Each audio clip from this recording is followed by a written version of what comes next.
इस कार्यक्रम के प्रायोजक हैं रोजगार डेवलपर्स। नमस्कार, स्वागत है आपका न्यूज बुलेटिन में और मैं हूं आपके साथ सपना पांडे। बुलेटिन की शुरुआत से पहले एक नजर इस वक्त की हेडलाइंस पर। मसूरी में कांग्रेस कार्यकर्ताओं ने किया जोरदार प्रदर्शन, कहा आपदा प्रबंधन में पूरी तरीके से फेल हुई सरकार। सीएम धामी और मंत्री गणेश जोशी से की इस्तीफे की मांग। मसूरी में तबाही के बाद मिली थोड़ी राहत, आपदा में संकट मोचक बना बैली ब्रिज। 48 घंटे में ब्रिज का किया निर्माण, आवाजाही शुरू। रामनगर में शराब पीकर गाड़ी चलाने वालों के खिलाफ कार्रवाई, ड्रिंक एंड ड्राइव के खिलाफ अभियान के तहत किए कई चालान। सीओ सुमित पांडे और कोतवाल अरुण कुमार सैनी ने की अभियान की अगुवाई। उत्तर प्रदेश में अवैध पटाखा भंडार का भंडाफोड़ मामले में एक अभियुक्त को पुलिस ने किया गिरफ्तार। 30 कार्टून अवैध पटाखे किए बरामद। तुम दोनों की मेहनत बहुत रंग लाई है बेटा, घर बहुत सुंदर बना है। ये मेरे पापा का घर। पता है, देख तेरे पापा की नेम प्लेट अपने हाथों से लगाऊंगा। नेम प्लेट तो लग चुकी पापा।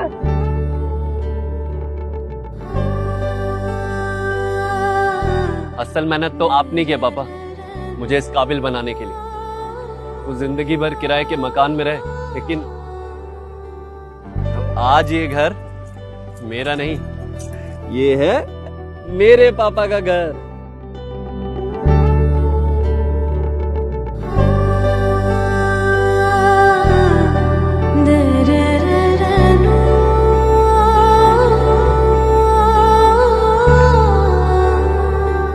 उड़ान सपनों की, आंगन खुशियों का और साथ सकर्णी का।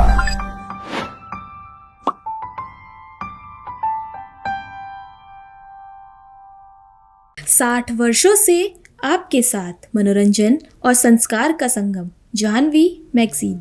चलिए अब रुक करते हैं खबरों की ओर। उत्तराखंड में आपदा से उपजे हालातों को लेकर मसूरी में कांग्रेस कार्यकर्ताओं ने जोरदार प्रदर्शन किया। नगर कांग्रेस अध्यक्ष अमित गुप्ता के नेतृत्व में कार्यकर्ता पिक्चर पैलेस चौक पर एकत्रित हुए और राज्य की बीजेपी सरकार पर आपदा प्रबंधन में पूरी तरह विफल होने का आरोप लगाया। इस दौरान अमित गुप्ता ने कहा कि प्रदेश की कई हिस्से आपदा की चपेट में है, लेकिन सरकार न कोई राहत पहुंचा पा रही है, न पहले से कोई तैयारी थी। उन्होंने मुख्यमंत्री पुष्कर सिंह धामी और कैबिनेट मंत्री गणेश जोशी से नैतिकता के आधार पर इस्तीफे की मांग की। ये एक हमारा सांकेतिक प्रदर्शन है उस उत्तराखंड सरकार के खिलाफ जो आपदा में सिर्फ फोटो शूट का कार्य कर रही है। आप उत्तराखंड के आज रैली में आप जाएं, रैली में आप जाएं, आप किसी भी क्षेत्र में जाएं, आपदा के नाम पर सिर्फ फोटो शूट का कार्य चल रहा है। धरातल पे कार्य भाजपा का कहीं नहीं दिख रहा है। जो हमारे आपदा पीड़ित परिवार है उनको उचित मुआवजा नहीं मिल रहा है। लगातार हमारी कांग्रेस के जो हमारे वरिष्ठ नेता है इसके लिए मुखर है कि आपदा में जो लोग पीड़ित हुए हैं उन्हें उचित मुआवजा दिया जाए। मैं ज़्यादा दूर नहीं जाऊंगा, हमारे जो नज़दीक मकड़ती गांव है जहां पर इतनी बड़ी आपदा आई है वहां पर भी माननीय मंत्री जी अभी तक नदारत दिखे हैं। वहां पर 2 हमारे स्थानीय लोगों की मृत्यु हुई है। झड़ी पानी में हमारे एक नेपाली मजदूर की मृत्यु हुई है। अभी तक उत्तराखंड सरकार के द्वारा उन पीड़ित परिवारों को किसी तरह का मुआवजा नहीं दिया गया है। वहां पर 100 से दुकानें ज्यादा वहां पे भई हैं, कितने लोग प्रभावित हैं, लेकिन वहां जाकर सिर्फ आश्वासन देने से काम नहीं चलेगा सरकार का। सरकार को धरातल पर रहकर काम करना होगा, उनको त्वरित सहायता वहां पे प्रदान करनी होगी। मैं बात करूंगा मसूरी देहरादून मार्ग की। 52 घंटे हो गए हैं, सरकार का दावा है कि हमने सड़क खोल दी है, लेकिन इतनी असुरक्षित सड़क है इस समय कि जब मैंने खुद वहां पर जाकर दौरा किया है उस वैली ब्रिज तक, तो वो इतनी खतरनाक रोड है इस समय। जिस तरह से उन्होंने ग्लोगी को बनाने में 5 साल पहले ग्लोगी गिरा था, आज 1.5 साल से उसमें काम चल रहा है, वो तो आज तक पूरा नहीं हुआ। अगर 5 साल में ग्लोगी नहीं बन पाया है तो आज तो 12 जगह लैंडस्लाइड है, तो क्या 10 साल तक मसूरी अपनी सड़क के लिए तरसती रहेगी? ये काम है माननीय गणेश जोशी का। इसीलिए मैं उनसे मांग कर रहा हूँ कि आप कार्य करने के लायक नहीं हैं। आपने 15 साल तक सिर्फ मसूरी की जनता को, मसूरी विधानसभा की जनता को चलने का काम किया है। आपको नैतिकता के आधार पर इस्तीफा देना चाहिए। आपने एक ऐसे अधिकारी के साथ दुर्व्यवहार किया है जिन्होंने पूरे देहरादून जिले को संभाल रखा है। उनका जो एरिया है वो त्यूनी से लेकर ऋषिकेश तक है, वो दिन रात भूखे प्यासे पेट सड़कों पर चल रहे हैं, आधाग्रस्त क्षेत्रों में जा रहे हैं। आप उनके साथ ऐसा दुर्व्यवहार करेंगे? हर माँ बाप की इच्छा होती है कि उनका बेटा IAS बने। वो दिन रात की मेहनत करता है, पढ़ाई करता है, IAS बनता है। तो क्या इस दिन के लिए IAS बनेंगे हम? हमारा बच्चा क्या इस दिन के लिए IAS बनेगा कि एक नेता एक मंत्री उनके साथ दुर्व्यवहार करेगा? हमारे क्या प्रेरणा मिलेगी हमारे बच्चों को? क्यों बनेंगे वो IAS? अगर हमारे ऐसे ही नेता उनके साथ दुर्व्यवहार करेंगे तो माननीय मंत्री जी, अब हद हो चुकी है आपके लिए। उद्यान विभाग में CBI घोटाला, आय से अधिक संपत्ति का घोटाला, सैन्य धाम का घोटाला, अरे कितने घोटाले, कितने भ्रष्टाचार करोगे मंत्री जी? अरे पुष्कर धामी जी, अब तो जागो, हटाओ ऐसे मंत्री को यहाँ से। और माननीय मंत्री जी, आप नैतिकता के आधार पर तुरंत अपने पद से इस्तीफा दो। खबर उत्तराखंड के रामनगर से है, जहां सरकार और स्थानीय परिवहन प्रशासन ने बिना किसी उचित प्रबंधन के ARTO कार्यालय से फिटनेस कार्य को हटाए जाने से गुस्साए कमर्शियल वाहन यूनियनों ने गुरुवार को कमर्शियल वाहनों का संचालन बंद रखा और चक्का जाम किया, जिससे यात्रियों को परेशानियों का सामना करना पड़ा। इस दौरान आवश्यक सेवाओं व स्कूली बसों को छूट दी गई। बता दें कि मौके पर ब्लॉक प्रमुख मंजू नेगी सहित कई BJP नेताओं और जनप्रतिनिधियों ने 1 दिवसीय धरना दिया। सरकार के जो कमर्शियल वाहन है उनकी फिटनेस पहले रामनगर में हुआ करती थी और वो मात्र 1500 रुपये में हुआ करती थी। लेकिन कुछ माह पहले कुछ नेताओं को और अधिकारियों को फायदा पहुंचाने के लिए वाहनों की फिटनेस रामनगर से हटाकर हल्द्वानी के प्राइवेट जो है सेक्टर को दे दिया गया है, जिसमें यहाँ से रामनगर के वाहनों को हल्द्वानी जाना पड़ रहा है और हल्द्वानी में उनसे लगभग 9000 की वसूली की जा रही है। जो शुल्क यहाँ पे 1500 रुपये था वो 8 से 9000 रुपये हो रहा है और पूरा दिन इनका जो है हल्द्वानी जाने में खर्च होता है और वाहन की फिटनेस कराने में खर्च होता है, जिसको लेकर लगातार 45 दिनों से यहाँ के वाहन स्वामी तमाम जो यूनियन है उन यूनियनों ने आवाज उठाई कि रामनगर के अंदर ही ये फिटनेस होनी चाहिए, लेकिन शासन प्रशासन इसको अनसुना कर रहा है, जिसको लेकर आज सभी प्रकार के 12 यूनियनों ने यहाँ पे हड़ताल की है और हड़ताल को हमने भी समर्थन किया। हमारे पंचायत प्रतिनिधि तमाम लोग यहाँ पे आए हैं, ब्लॉक प्रमुख जी यहाँ पे आई है, कनिष्ठ प्रमुख जी यहाँ पे आई है, क्षेत्र पंचायत संगठन की हमारी ब्लॉक अध्यक्ष यहाँ पे विजय डोंगवाल जी यहाँ पे आई है, हमारे ग्राम प्रधान संगठन के अध्यक्ष यहाँ पे आए हुए हैं और हमने इन लोगों को समर्थन दिया है।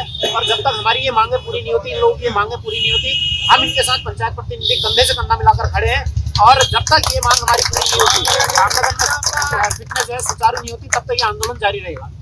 हमारा अनिश्चित काल का प्रदर्शन है और ये लड़ाई हम पिछले 1.5 महीने से लड़ रहे हैं, जो कि हमने शासन प्रशासन माननीय मुख्यमंत्री से लेके ARTO कार्यालय संभागीय सभी को हमने सूचना दे रखी थी कि 18 तारीख तक अगर हमारी मांग पूरी नहीं होती है तो मजबूरन हम संचालन बंद कर देंगे, जो कि आज हमने पहला दिन हमारा है संचालन बंद कर रखा है सारे कमर्शियल वाहनों का।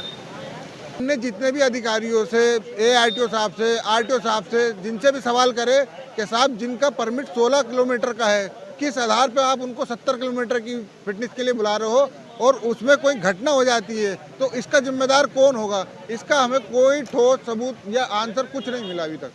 पास पुख्ता सबूत हैं, आप जब कहोगे हम आपको दिखा सकते हैं। जैसा कि अभी मैडम बोल के गई कि सुरक्षा के लिहाज से आपको खोल देना चाहिए क्योंकि गाड़ी ओवरलोड होकर जाएंगी, हमें ध्यान रखना पड़ेगा। तो मैं आपको बता दूं, सुरक्षा तब कहाँ चली जाएगी जब इनके प्राइवेट सेंटर ATS वाले हमसे ये कह रहे हैं कि आप घर बैठे हमें 2000 एक्स्ट्रा दो, 8 की जगह 10,000 दो, एक गाड़ी का वीडियो भेज दो, हम आपको फिटनेस सर्टिफिकेट दे देंगे। तब सुरक्षा कहाँ जाएगी? श्वसन हम 1 हफ्ते में इस प्रॉब्लम को रिजॉल्व करने का ट्राई कर रहे हैं। हमने पिछले 1.5 महीनों में कम से कम 6 से 7 लेटर मुख्यालय को भेजे हैं और ये जो बंद हुआ है ये मिनिस्ट्री ऑफ ट्रांसपोर्ट की ओर से सेंटर से हुआ है और इनकी प्रॉब्लम्स भी जेन्युइन है और हम ट्राई कर रहे हैं कि जल्द से जल्दी खुल जाए। हाल ही में बारिश के चलते देहरादून में भारी नुकसान हुआ था, कई मार्ग टूट गए थे जिस कारण यातायात पूरी तरह बाधित हुआ।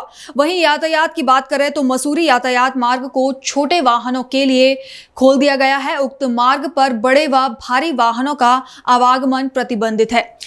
उक्त मार्ग पर जाने वाले यातायात को पुलिस ने डाइवर्ट कर अन्य वैकल्पिक मार्गों से भेज रहे हैं। उत्तरकाशी जिला मुख्यालय से सबसे नजदीकी तहसील डूंडा आजकल चर्चाओं में है। चर्चाएं तब हुई जब बरसात में पूरे तहसील भवन टपकने लगा और रिकॉर्ड रूम को तिरपाल से ढका गया। चर्चा का विषय इसलिए भी कि यहां पायलट प्रोजेक्ट के तहत भूकंप रोधी 48,35,000 की लागत से कुछ महीने पहले ही तहसील भवन को ठीक किया गया था, लेकिन तहसील भवन की पूरी छत टपक रही है। तो बड़ा सवाल ये उठता है कि आखिरकार 48 लाख रुपए का इसमें क्या काम हुआ है, या फिर इसमें कोई बड़ी गड़बड़ है। यहाँ के कर्मचारी दबी जुबान में इस मरम्मत कार्य में घटिया गुणवत्ता और भ्रष्टाचार की बात कह रहे हैं। देखिए खास रिपोर्ट। देखिए, ये डुंडा ब्लॉक की जो तहसील भवन है, इसमें मैं अभी आया हूँ और वास्तव में मुझे जो यहाँ बोर्ड में देखने को मिला कि 48 लाख की लागत से 48 लाख में तो नई बिल्डिंग बन जाती है, वो भी पक्की बिल्डिंग। उसके बावजूद भी मुझे तो यहाँ मैंने देखा यहाँ टूटे हुए भी है, जगह जगह जो यहाँ के प्लाई बोर्ड से लेके यहाँ के लकड़ियों से लेके जितनी भी, और यहाँ की चादर से लेके सारी की सारी टूटी हुई हैं। यहाँ का फर्श टूटा हुआ है। इसमें मुझे तो ये प्रतीत होता है कि ये भाजपा की जो ये सरकार है, इस सरकार में जो विभागों के लिए जो काम दिया जा रहा है वो काम किस तरीके से दिया जा रहा है। और इस तहसील भवन में तहसीलदार भी यहाँ बैठते हैं और जिले के उप जिलाधिकारी भी यहाँ बैठते हैं, कानून गो यहाँ बैठते हैं, पटवारी यहाँ बैठते हैं। उन्होंने कैसे और किस प्रकार से इस लागत से जो ये निर्मित हुआ है इसका सर्टिफिकेट दिया, ये सवाल उन पर भी प्रश्न चिन्ह खड़ा करता है और उस विभाग पर भी प्रश्न चिन्ह खड़ा करता है जिस विभाग ने इस काम को करवाया है। अनियमितताओं की तो हम बात कर रहे हैं, हम तो पूरे प्रदेश सरकार को लेकर के कह रहे हैं कि जो है छोटे से लेकर के बड़े कामों में सारी जगह अनियमितताएं बढ़ती जा रही हैं। कहीं पे मतलब जंगल राज जिसको कहा जाए वो उत्तराखंड में चल रहा है। सब अधिकारी अपनी मनमौजी में हैं, नेता अपने मनमौजी में हैं, कोई मतलब नहीं जनता के सरोकार से कार्यों पर। हाँ, विगत वर्ष जो है ये तहसील भवन की मरम्मत के लिए जो है धनराशि आवंटित हुई थी शासन से, उसमें करीब 1 साल पहले जो मरम्मत कार्य पूर्ण हो चुका है। अगर कोई शिकायत प्राप्त हो रही है जैसे आप संज्ञान में ला रहे हैं तो उसमें हम लोग जो है नियमानुसार कार्रवाई करेंगे। उत्तर प्रदेश के रॉबर्ट्सगंज से एक चौंकाने वाली घटना सामने आई है, जहां रॉबर्ट्सगंज के चौराहे पेट्रोल पंप पर एक बस बिना ड्राइवर के स्टार्ट हो गई और एक कार को ठोक दिया, जिसके बाद मौके पर मौजूद लोगों में अफरा तफरी मच गई। इस रहस्यमय ढंग से हुए हादसे को लेकर लोगों ने तरह तरह की चर्चा की। बता दें कि इस हादसे में किसी को कोई नुकसान नहीं पहुंचा है। वहीं घटना का वीडियो सीसीटीवी कैमरे में कैद हो गया। क्या दिक्कत हुई, कैसे हुआ है ये एक्सीडेंट? अपने से स्टार्ट हुआ, हम बैठे रहे, वो पता नहीं कैसे अपने से स्टार्ट है। ये भाई जी बच गए, हम भी बच गए, नहीं तो हम तो मर गए होते तब के। गोमती में कितना नुकसान हुआ है? अरे गोमती में काफी एकदम हिल कर नुकसान हो गया, सब चीज चौकी फौकी सब गिर गया, बड़े उड़े भी टेढ़ हो गया। जिस समय ये घटना घटी आप कहाँ बैठे हुए थे? हम एकदम मेन पर बैठे हुए थे। यदि ये कार न होता तो हमारी मौत निश्चित था। और ये बस कैसे स्टार्ट हो गया अचानक? इसके विषय में हमें नहीं मालूम। आपने देखा कोई बैठा नहीं था? नहीं, इसमें कोई था नहीं। खबर उत्तर प्रदेश के गढ़मुक्तेश्वर से है, जहां थाना बहादुरगढ़ पुलिस ने प्रभावी कार्यवाही कर अवैध पटाखों का भंडारण करने वाले एक अभियुक्त को गिरफ्तार किया। अभियुक्त के कब्जे से 30 कार्टून अवैध पटाखे बरामद किए गए, जिसकी कीमत करीब 6-7 लाख रुपए बताई जा रही है। बता दें, गिरफ्तार अभियुक्त ने अपने साथी के साथ मिलकर आगामी दिवाली त्योहार के दृष्टिगत अवैध पटाखों की बिक्री के लिए अमरोहा क्षेत्र से पटाखे लाकर अपने घर पर रखे थे। वहीं मामले में गिरफ्तार अभियुक्त का साथी फरार बताया जा रहा है। देखिए, श्रीमान पुलिस अधीक्षक जनपद ठाकुर महोदय के निर्देशन में थाना बहादुरगढ़ की पुलिस ने एक प्रभावी कार्रवाई करते हुए पटाखों के अवैध भंडारण को लेकर एक गिरोह का पर्दाफाश किया है। इसमें एक अभियुक्त की गिरफ्तारी हुई है। जो शिवम पुत्र वीरपाल है, ये वांछित अभियुक्त है, और जो गिरफ्तार है वो गोलू पुत्र महेश है, दोनों पसवाड़ा के रहने वाले हैं। और इनके ऊपर पहले भी इसी तरह के एक आपराधिक मुकदमा रहा है।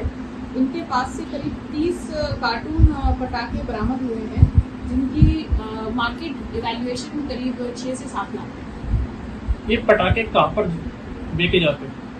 ये पटाखे अवैध रूप से ये लोग भंडारण कर एनसीआर और अन्य जनपदों के जो आसपास के जनपद हैं उसमें सप्लाई किया। मैं भी पटाखे लाए कहाँ से गए थे, इतनी भारी मात्रा में जो पटाखे ला के रख रखे थे कहाँ से लाए गए थे? ये पटाखे इन लोगों के द्वारा ही बताया गया है कि ये लोग अमरोहा और उस तरफ के जनपदों से लाकर भंडारण किया अवैध रूप से।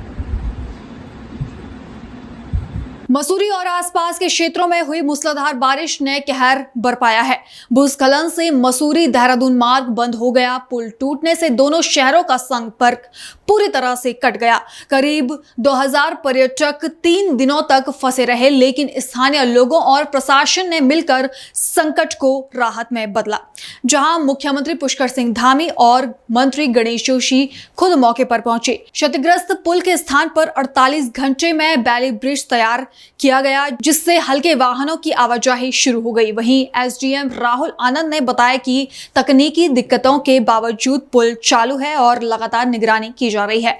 लोक निर्माण विभाग सड़क से मलबा हटाने में जुटा है। हमारा मसूरी देहरादून जो हाईवे है उसका हमारे पुलिस, ARTO और जो एक्शंस हैं हमारे PWD, हम सभी के द्वारा एक जॉइंट इंस्पेक्शन किया गया कि क्या ये रोड सेफ़ है या नहीं। तो इसी क्रम में भी हम देखा कि कुछ जगहों पे थोड़ी सी ज़्यादा प्रॉब्लम हो गई थी, तो हमने कार्य बिल्कुल कर दिया है। लगभग कार्य कंप्लीट होने पे है, कार्य समाप्ति पे है। तो इसके उपरांत जो है ट्रैफिक को थोड़ा सुचारू किया जाएगा। स्पेशली पहले हमारी प्रायोरिटी के जो लोग फंसे हुए हैं देहरादून मसूरी के बीच में, कि पहले उनको हम सेफली पहुँचाएँ, और इसके उपरांत जो है इस पूरी रोड को भी हम जो है चालू कर देंगे लाइट व्हीकल्स। ऐसे हमारे लगभग 10 से 12 स्थान है जो काफ़ी ज़्यादा डेंजर है, जहाँ पे मलबा आ रखा है, और कुछ जगहों पे आधी जगहों पे जो है रोड आधी बह गई है या केव इन कर गई है। बिल्कुल, जैसे लाइट व्हीकल्स के लिए तो हमारी है कि हम आज शाम तक इसको सुचारू कर पाएँ, और हमारे सारे PWD की टीम लगी हुई है सुबह से। जहाँ डेंजरस पॉइंट्स है वहाँ पे हमने कुछ जगहों पे जहाँ जो बहुत ही ज़्यादा संवेदनशील है वहाँ पे हमारे पुलिस की जवान भी खड़े रहेंगे, ताकि कुछ अनफॉर्चुनेट इंसिडेंट ना हो। और हमारी JCB बिल्कुल यहाँ पे 4-5 JCBs जो हैं वो बिल्कुल इसी हाईवे पे रहेंगी, कि क्योंकि बारिश का अभी भी ऑरेंज अलर्ट में हम लोग हैं, तो कि कल को कुछ ऐसे ना हो तो वो बिल्कुल तैनात रहेंगे। बिल्कुल, जैसे कल अभी हमने एक गाड़ी जो है, एक टेम्पो जो है उसमें हमने दूध पहुँचाया था, और स्पेशली आज भी हमने जैसे कहा कि आज शाम तक हमारी बिल्कुल कोशिश है कि प्रायोरिटी बेसिस पे हम जो यूटिलिटी व्हीकल्स हैं और जो एसेंशियल सर्विसेज हैं उनको हम बिल्कुल ही आज कोशिश हमारी कि शाम से पहले वहाँ पहुँच जाए, ताकि लोगों को समस्या का समाधान मिले उनको। आप देख पा रहे हैं हम लोग यहाँ पे इस समय चूनाखाला मसूरी मार्ग पर हैं, और कुछ दिनों से भारी वर्षा भूस्खलन के कारण जो थोड़ा सा रोड बाधित हो गई थी वो आज संबंधित विभागों के द्वारा बना दी गई है। और अब यहाँ से जो है जो बाहरी राज्यों से जो यात्री फंसे हुए थे सुरक्षित तरीके से यहाँ से जो है निकल रहे हैं। और यहाँ पर क्षेत्रीय माननीय मंत्री महोदय द्वारा भी इंस्पेक्शन किया गया था, और संबंधित विभागों को दिशा निर्देश दिए गए थे, जिसके कारण जल्द से जल्द जो है ये रोड जो है पूरी पूर्णतः बन गई है। और अब एक एक करके यहाँ से यात्री जो बाहरी राज्यों से आए हुए थे, जो कुछ दिन से यहाँ पर फंसे हुए थे, वो सुरक्षित तरीके से जो है अपने गंतव्य की ओर प्रस्थान कर रहे हैं। तो इसमें जो है हमारे उच्च अधिकारियों द्वारा भी जो है रोड का इंस्पेक्शन कर लिया गया है। रोड पूर्णतः जो है सुरक्षित है, और अब जो है एक एक करके बाहरी राज्यों से जो भी यात्री आए थे वो सुरक्षित तरीके से अपने गंतव्य की ओर प्रस्थान कर रहे हैं। हम परसों से फंसे हुए हैं, परसों रात से बादल फटा था ना, तो रास्ते में थे, रास्ते फिर बिल्कुल ब्लॉक हो गया। रास्ते पे गाड़ी बिल्कुल पत्थर गिर रहे थे ऊपर से, और रोड पे पानी सारे पत्थर था, ब्लॉक हो गया था पूरा रोड। कल से फिर स्टे रास्ते में स्टे किया। अभी क्या अधिकारियों से क्या कहा जा रहा है, कब तक बंद? बोल तो रहे हैं जल्दी से जल्दी, साथ लगे हुए हैं। देखो आप काम कर रहे हैं, देखो हो जाएगा तो रात तक निकल जाएंगे, देखते हैं कितना वो होता है। तो यहाँ के लोकल लोग हैं किस तरीके से? लोकल लोग बहुत सपोर्ट कर रहे हैं हर चीज़ में, बिल्कुल यहाँ पीछे भी लगे हुए हैं निकालने के लिए टूरिस्ट को, बिल्कुल बहुत अच्छा काम करे। लोकल लोग बहुत सपोर्ट कर रहे हैं, बहुत ज़्यादा। तो आप 3 दिन हो गए? हाँ जी, 3 दिन हो गए। तो खाने पीने की व्यवस्था है, जो रहने की? बस ऐसा ही है सर, जैसा मिल रहा है वैसा स्टे अपने कर रहे हैं होटल वगैरह में। क्या करें अब, गाड़ी में भी सो के देख लें, तो जैसा भी वो है लगे हुए हैं उसमें। बुधवार को रामनगर पुलिस ने ड्रिंक एंड ड्राइव के खिलाफ अभियान चलाया, जिसके तहत कुल 47 चालान जारी किए गए, जिसमें 28 चालकों से 16,500 रुपए का शुल्क वसूला गया। इसके अलावा सार्वजनिक स्थानों पर शराब पीने के आरोप में 41 चालान पुलिस एक्ट में कर 10,500 का जुर्माना वसूलने के साथ ही 14 चालकों के कोर्ट चालान करने की कार्रवाई की। बता दें कि इस अभियान की अगुवाई CO सुमित पांडे और कोतवाल अरुण कुमार सैनी ने की।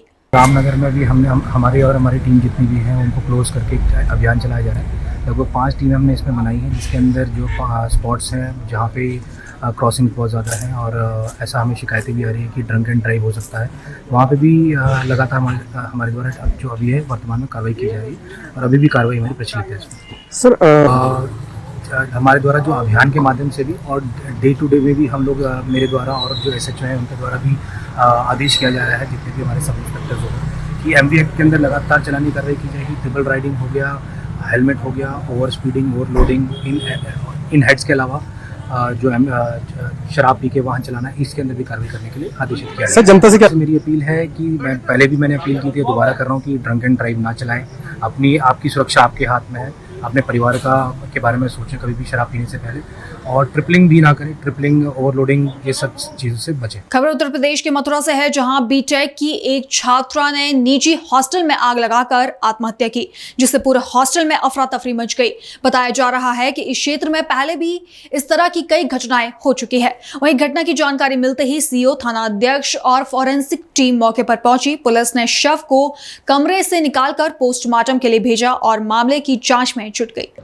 आज लगभग 3:30 बजे एक सूचना प्राप्त हुई थी PRB को कि एक लड़की है जो यहाँ DLA में बीटेक की 3rd ईयर की स्टूडेंट है, यहाँ एक प्राइवेट हॉस्टल में रह रही थी। तो वहाँ जो अंडर पास है उसके पास ये कमरे में इसको परिस्थितियों में आग लगने से हो रही है। इसके संबंध में आवश्यक वैधानिक कार्रवाई कर रहा है। फील्ड यूनिट आ गई है, फायर की टीम भी आई है। इसका जो रूम है, इसका किन परिस्थितियों में आग लगी है उसका इंस्पेक्शन कराया जा रहा है। बॉडी का पंचायत नावहर पे PM की कार्रवाई के लिए थाना जज को निर्देश किया गया। अभी कुछ कहा नहीं जा सकता है, अभी इसका रूम का इंस्पेक्शन किया जा रहा है।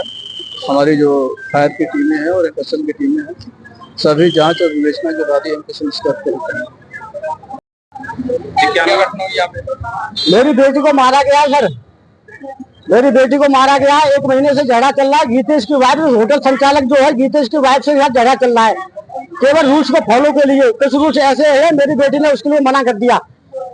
उस दिन से गीतेश की जो वाइफ थी उसके आंखों में मेरी लड़की जो चढ़ गई, लड़की चढ़ गई। मैं 1 महीने पहले भी आया था यहाँ पे, 1 महीने पहले भी आया मैं सर यहाँ पे। मैंने उनसे भी बात की, अपनी बेटी से बात की, मैं ठीक नहीं है, आपको पढ़ना बेटा, और आपका मैं टीचर है होटल की रहने की, ये चीज बताओ। आप भी मैडम देखो, ये चीज बताओ। नहीं लड़की ये बदतमीजी से बात करती है, ये करती है, वो बोलते मैं ऐसा कुछ नहीं है मैडम, ये चीज बताओ। तब भी मैं 1 महीने पहले गया था, तब भी मैं शांति करके गया था यहाँ पे, पर उसके तेवर ठीक नहीं थे। उसकी आंखों में ये लड़की हमारी मुस्कान चौधरी चढ़ चुकी थी।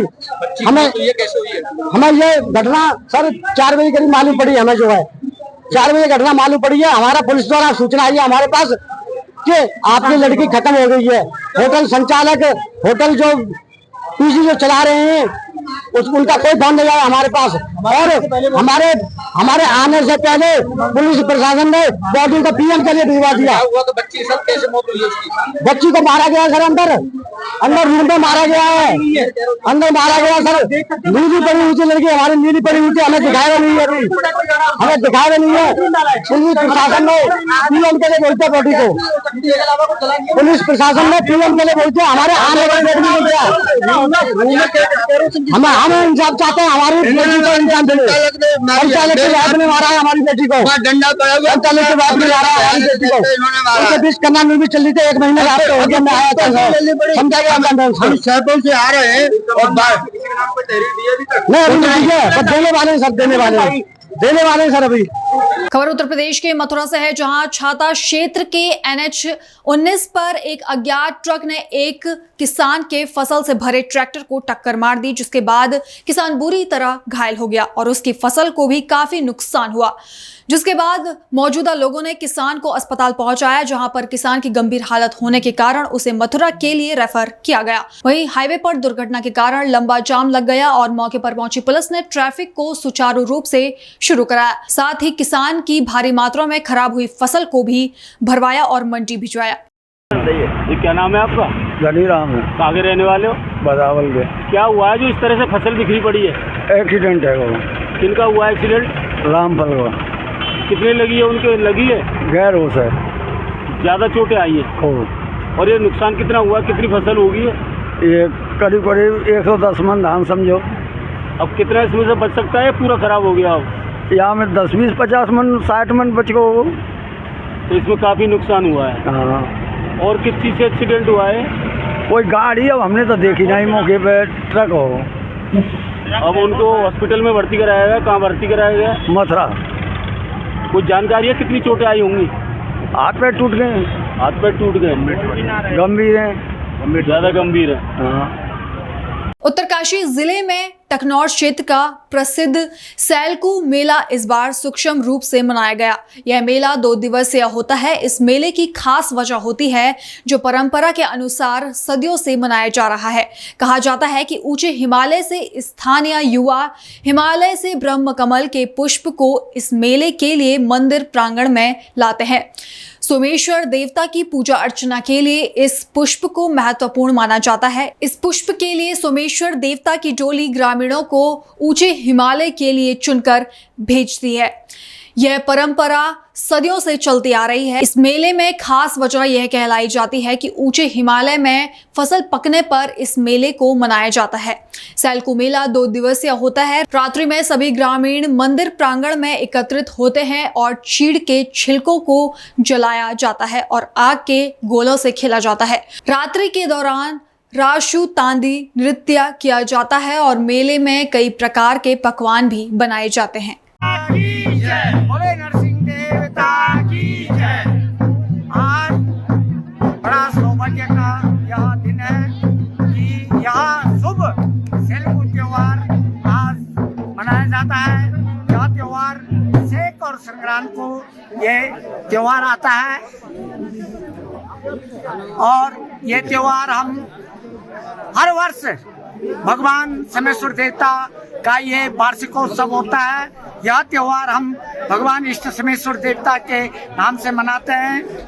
कारण इस वर्ष 5 अगस्त 2025 को हमारे सामने ग्राम धराली में आई आपदा के फलस्वरूप हम लोगों ने यह सादगी रूप से भगवान की पूजा अर्चना की और सभी लोगों ने संक्षेप रूप में यह सैलकू का त्योहार मनाया। इस सैलकू के त्योहार के शुभ अवसर पर हम इष्ट सोमेश्वर देवता से, माँ गंगा मैया से, इष्ट नरसिंह देवता से सभी की सुख समृद्धि और ऐश्वर्य की कामना करते हैं। गांव में सभी लोग सुखी हो, संपन्न हो, ऐश्वर्यशाली हो। इन्हीं शुभकामनाओं के साथ एक बार पुनः समस्त ग्रामवासियों को बहुत बहुत हार्दिक शुभकामनाएं। फिलहाल बुलेटिन में इतना ही। देश और दुनिया की बाकी तमाम खबरें देखने के लिए बने रहिए पल्स 24 न्यूज के साथ। नमस्कार। तुम दोनों की मेहनत बहुत रंग लाई है बेटा। घर बहुत सुंदर बना है। ये मेरे पापा का घर। पता है, देख तेरे पापा की नेम प्लेट अपने हाथों से लगाऊंगा। नेम प्लेट तो लग चुकी पापा।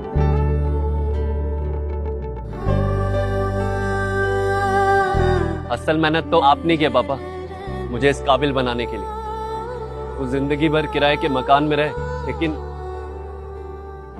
आज ये घर मेरा नहीं, ये है मेरे पापा का घर।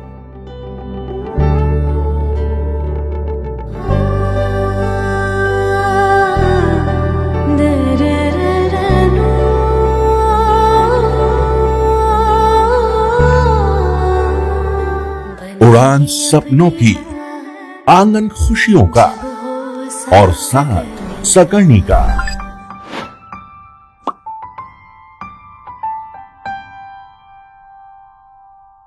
60 वर्षों से आपके साथ मनोरंजन और संस्कार का संगम जाह्नवी मैगजीन। इस कार्यक्रम के प्रायोजक थे रोजगार डेवलपर्स।